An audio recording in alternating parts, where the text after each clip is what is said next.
Таджикистане уже берут в заложники. Досмотрите это видео до конца, и вы узнаете, какой скандал произошел у нас в стране. Подписывайтесь на обновления и точно будете в курсе всего самого актуального. Жители некоторых городов и районов Сагдийской области жалуются, что власти взяли их в заложники, как родителей призывников, и потребовали от них вернуть своих детей, которые в основном находятся за границей, чтобы отправить в армию. Житель города Исфара, пожелавший не называть своего имени, рассказал, что власти 25 ноября принудительно удерживали его и не отпускали до тех пор, пока сын не прислал копию своего билета на самолет из России. По его словам, утром 25 ноября участковый инспектор отвез его в военный комиссариат Исфаринского района, где присутствовали мэр города Бахавадин Бахадурзада, военком и несколько членов призывной комиссии. Они попросили от него вернуть своего сына на родину и отправить в армию. Мужчина говорит, что его сын учится в аспирантуре в одном из городов России. Когда сказал им, что мой ребенок учится в России, ответили, что по новому законодательству страны студентов тоже призывают в армию. Когда узнали, что я индивидуальный предприниматель, позвонили начальнику Исфаринской городской налоговой инспекции и поинтересовались, не должен ли по налогам. Начальник инспекции сказал, что у меня есть долг. Сказали оштрафовать. Также позвонили в энергетические сети и попросили отключить электричество в моем доме, сказал собеседник. Он также отметил, что его старший сын ранее по своему желанию ушел служить. Мне дали срок до 29 ноября, и если сын не вернется из России, ответственные органы примут меры по отношению к нему, говорит мужчина. В университете, в котором учится мой сын, не разрешили ему вернуться в Таджикистан. Сказали,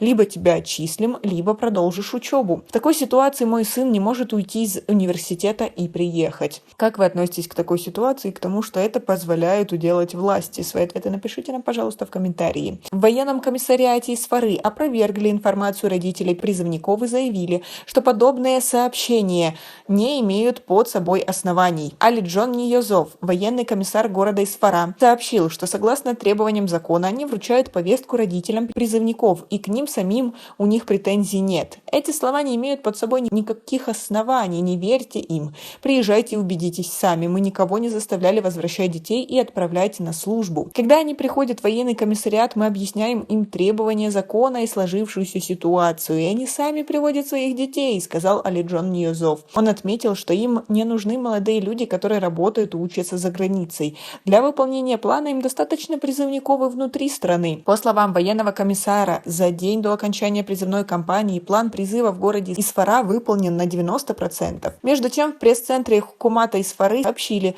что родителям призывников в городе так не обращались, и в случае официального обращения они готовы его рассмотреть и принять меры. Жалобы на взятие в заложники родственников призывников раздаются не только из города Исфара, но и из других городов и районов Сагдийской области. Некоторое время назад появились слухи о том, что жители Джамаата Магийон города Пиджикент жаловались на то, что власти города задержали на несколько дней жителей, чьи сыновья работают в России, за то, что они помогли им сбежать от призыва. Отмечается, что задержания начались 20 ноября. В течение недели около 15 человек из разных районов города, в основном отцы юношей призывного возраста, были задержаны и заключены в отделение милиции Пиджикента. Им было поручено позвонить своим детям в Россию и сообщить о своем задержании, а также заставить их вернуться служить в армии. Корреспонденты пытались узнать мнение военного комиссариата Пиджикента и городских властей по этому поводу, но на неоднократные звонки от военного комиссариата и хукумата города ответа не последовало. Как вы относитесь ко всей этой ситуации и кому вы верите, родителям